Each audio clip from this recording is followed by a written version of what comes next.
Good day, and as we say in Fiji, Bula Vinaka. Let me start by thanking the United Nations Institute for Training and Research and the Rule of Law and Anti-Corruption Center, who have developed this important tool on anti-corruption and human rights. Needless to say, I am honored and very glad to be given this opportunity to make my own contribution to your learning journey.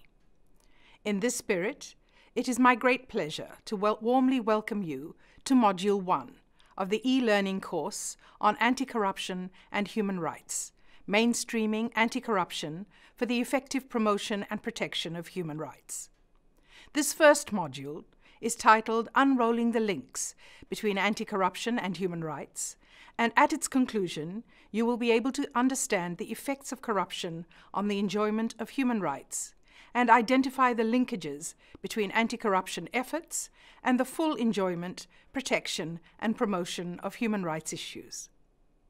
My name is Nazhat Shameem Khan, and I have the great honor to serve as the President of the United Nations Human Rights Council for the year 2021 during the Council's 15th cycle. The United Nations General Assembly established the Human Rights Council in 2006, and it is composed of 47 member states of the United Nations, each of whom is elected on the basis of equitable geographic representation, directly and individually by secret ballot by the majority of the member states of the United Nations. The General Assembly mandated that the Council shall be responsible for promoting universal respect of the protection of all human rights and fundamental freedoms for all, without distinction of any kind and in a fair and equal manner. As President, I work hard to ensure that the Council functions properly and can address all human rights and fundamental freedoms issues in a timely and effective manner.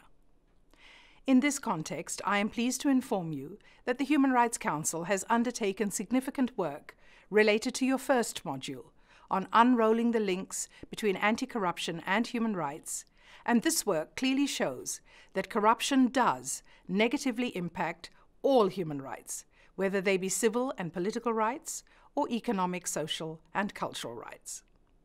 In fact, since 2012, the Council has adopted 5 resolutions on the negative impacts of corruption on the enjoyment of human rights, each of which mandates an activity or report on the subject. One particularly useful report, mandated by a Council resolution, that I would like to encourage you to consult is entitled Progress Report on the Issue of the Negative Impact of Corruption on the Enjoyment of Human Rights, which very insightfully considers, inter alia, the definition of corruption, how corruption has negatively impacted the enjoyment of human rights, and the value in linking corruption and its negative impact with the enjoyment of human rights. In addition, I would like to bring to your attention 2 Council processes that regularly assist states' anti-corruption efforts. The first is the Universal Periodic Review, during which member states of the United Nations offer recommendations to a member state on what actions to take to improve the human rights situation in their country. Every state participates in the Universal Periodic Review, and many recommendations are specifically on anti-corruption efforts. The second is Agenda Item 10, under which various resolutions are adopted during sessions of the Human Rights Council. The resolutions under Agenda Item 10 provide technical assistance and capacity building to various member states.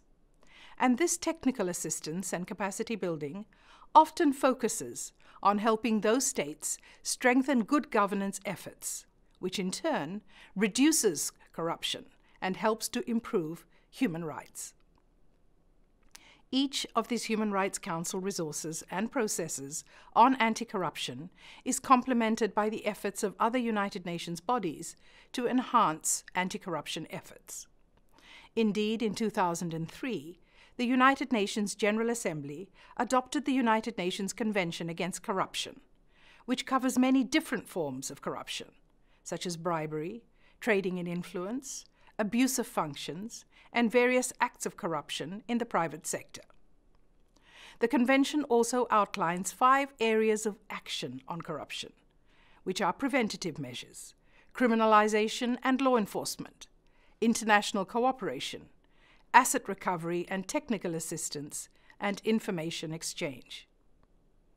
This is an additional resource that I would encourage you to consult, especially given that nearly all member states of the United Nations are parties to the Convention. Relatedly, I wish to highlight the official United Nations International Anti-Corruption Day, the 9th of December, which is a day to raise awareness about corruption and the role of the Convention Against Corruption in preventing it. As my speaking time is running out, I wish to complete my intervention by mentioning the 2 following interdependent concepts, namely ethics and good governance. Indeed, these concepts have an inextricable linkage with human rights promotion, and each is as important as the other and also inseparably bound with the other. In this regard, states have the primary responsibility at the national level, including through constitutional provisions and other relevant legislation consistent with their international obligations, to ensure that professional public services uphold the highest standards of efficiency and are predicated on good governance principles. Consequently, the work of the United Nations Institute for Training and Research and the Rule of Law and Anti-Corruption Center to create this tool is critical, given the importance of human rights training and education in disseminating positive values and standards that are key for the efficiency of the public service. To conclude, I wish to express my sincerest hope that this module helps you understand the negative impacts of corruption on human rights, that you consult the wide-ranging and important materials on corruption provided and produced by the United Nations, and that you carry all of your learning forward with you. I thank you for your kind attention and wish you all the very best with your module. Vinaka. Thank you.